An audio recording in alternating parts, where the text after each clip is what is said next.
Okay, well, today I'll go inside. Twin flame. A world I feel lost in. Could there really be my twin? Days I have no will to move. I sit and stare. Would this person really care? Growth is a driving force. Are you honestly on the same course? The odds of your existence are low. Isn't there some kind of sign you could show? To know someone this special is a gift. Would meeting you help the fog lift? Something in my life has been missing. Doesn't the idea keep your head spinning? Alas, it's just me and my dreams. Be more present, whatever that means. I can't wait for you. Life goes on, just gotta get through. Today I looked in the mirror. With sadness as the reflection, it becomes clearer. A person isn't the key, but direction and purpose might be. Another day, I strive for happiness, but going alone leaves me breathless. I made that poem in February, I believe. I have been on this spiritual journey of awakening, woke AF community. I am fully present, I'm fully here, and I have this feeling that I am meant to find my twin flame in this lifetime, which is fantastic. I don't know who it is, but I think the purpose of the journey, I guess, is to be at my full potential. I've always wanted it for the spiritual experience. I believe I am on this path. When I was a kid, I always thought I was going to be famous. Didn't know why I was going to be famous.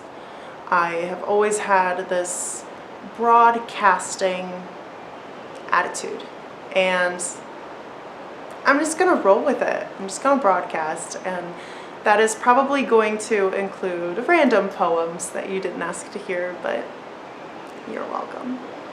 I'm moving forward. I'm getting more creative. I am super excited to be back. I feel whole, if that makes sense. I'm still kind of taking a step back from my relationships and influences, but it's all so I can focus my passion towards something that is beneficial to me. I have an obsessive personality, or I used to, I guess. I am consciously growing. I have broken out of a lot of cycles that I have found myself repeating. And this is another step in that process. I make these videos because I like talking to myself. It's weird, right? But it's okay. I'm gonna talk, I'm gonna enjoy it. I'm not gonna be ashamed of what I have to say. If you like it, that's awesome. Stay tuned. And if you don't, just bye. Nice to see you. Spiritual awakening process looks very different than these bullet pointed videos online. I think I got caught in the cycle of wanting my future set in stone. I really desperately want to put a name on things. I desperately want to know what my day is going to look like. A week from now, I enjoy having plans. And I think that's a huge struggle of what is the struggle I'm dealing with right now, because I forgot what I lost my train of thought. There's the trash truck. So I think it would be a good idea to share exactly what my breakdown entailed. It was basically my spiritual awakening process, and I think because I didn't know that, it made it very difficult for me to navigate and I guess kind of change my life in order to reflect my new reality. I'm just gonna tell you what happened and what it looked like for me. into the breakdown. Here it goes. So my spiritual awakening began in 2020. I have a feeling that a lot of people had kind of a spiritual awakening during 2020 with the lockdowns and COVID just going rampant and keeping everybody so secluded.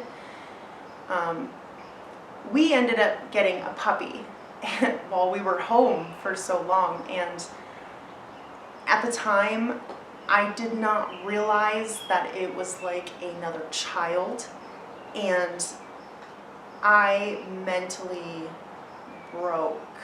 I just broke down. I remember the day. It was raining. I had the kids, they were going nuts. They were all over the place, fighting, screaming, running around, making messes, and then the puppy could not be left alone, and I just lost it. I lost all will to live. I realized I wasn't happy, and I kind of just wanted to leave. But I ended up doing a lot of, I guess, soul searching. I went back to work. I ended up going back to work. I started working at Dollar General just as something to, I guess, help motivate me and work towards my goals. At the time, I really wanted a she shed. Man, I want me a she shed. That'd be awesome. But that's what my basement is now, so I'm super excited. So I worked at Dollar General, and I was immediately unhappy. I have a very long history with customer service, and I think over the years it really wore down on me. I just cannot take that kind of environment anymore because people truly are just not very nice. And I'm a gentle soul. I don't like conflict, and either I'm gonna stick up for myself and I am gonna get put in my place again, or I just sit there and take the abuse. It's not a situation I want to be in. So, I mean, I tried HelloFresh. That is it was for a call representative job, so I got to stay home, which I thought was good.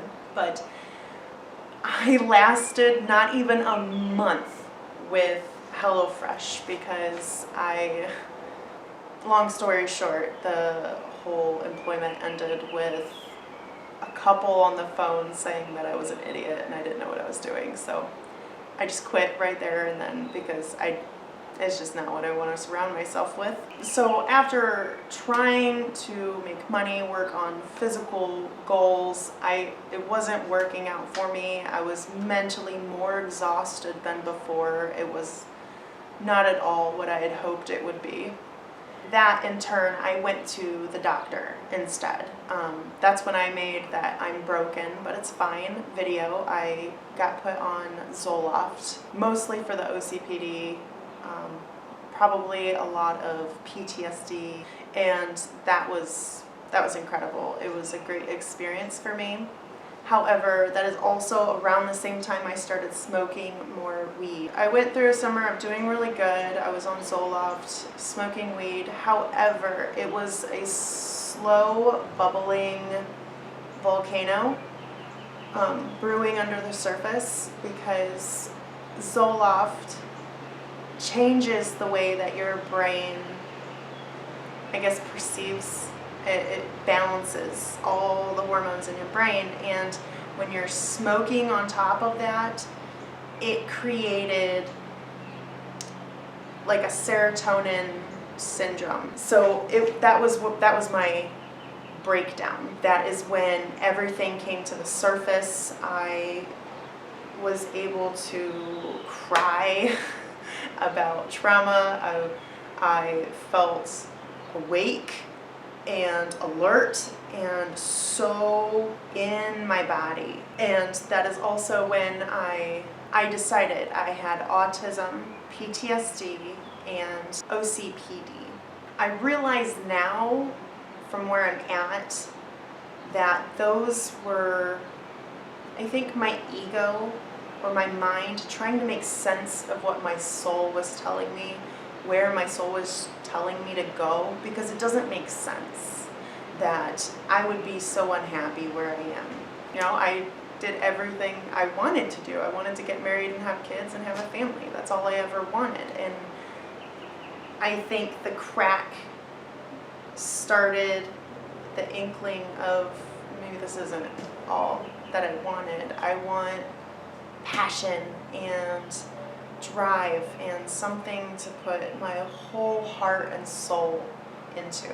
So after my psychotic episode, we'll just call it that medically, I felt a calm knowing that I was here for a reason. I am here to be a light to someone.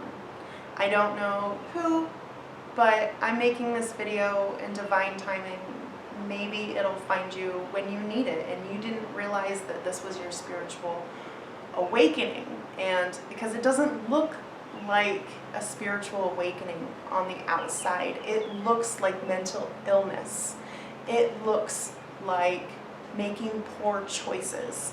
It does not give you any sense of security or the feeling of being safe. It is scary. It is hella scary because you are your soul. You. Watching the video, that is your soul. Your mind is something that your soul uses. And in order to make them work together, you have to stop reasoning. You need to stop with the logic. You need to stop with the doubt. If you are not happy, there's a reason you're not happy, despite everything in your life feeling like it's in place.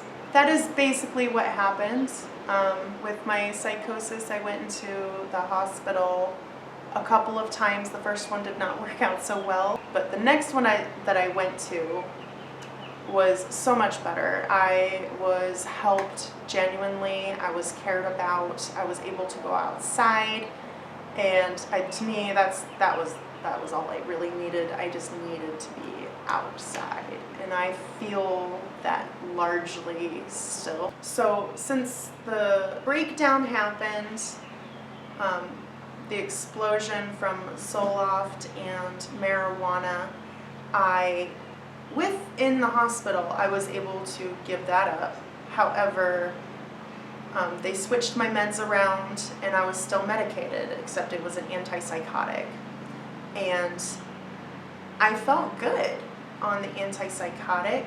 However, it was almost like it was holding something back. Like, Zoloft made me feel euphoric just all the time. I felt great all the time. And with the antipsychotic, the risperidone, it calmed my mind and it brought me into a lower state of constant. And that just, I was crutching on it a little bit, I think, because I would still smoke weed to get some sort of high, because I didn't want to be kept down here. So it was not beneficial with me trying to give up marijuana to keep taking the medication. So I did eventually stop taking that.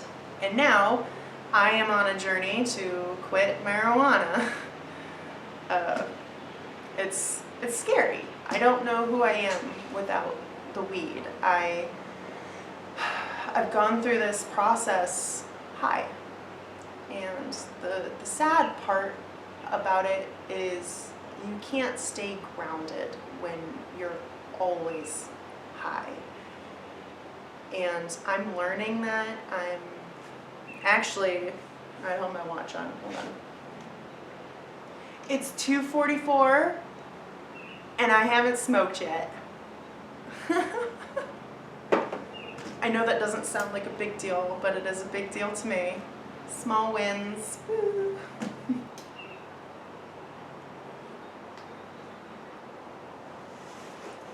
I grew up in a very Christian household, a very Christian family. My Grandpa was a pastor of the Baptist church. I would go to church with them. I loved church. I was always very religious. At least I would consider myself very religious. So I had always believed in God, believed in the Bible to a T. When I had the breakdown, when I had that full spiritual awakening, I understood that the Bible was not to be taken literally. I understand now that Jesus was a teacher and his words were corrupted. Of course, because that's just what man does, we corrupt things. And I think that was a crisis in faith. That was a huge trigger in 2020 also. But I now am in alignment. I have no more doubt. I feel protected by angels. I feel guided by masters. And I know my soul is on a journey to learn from this life, to be here for a reason. And I'm just ready. I'm just ready to take it now.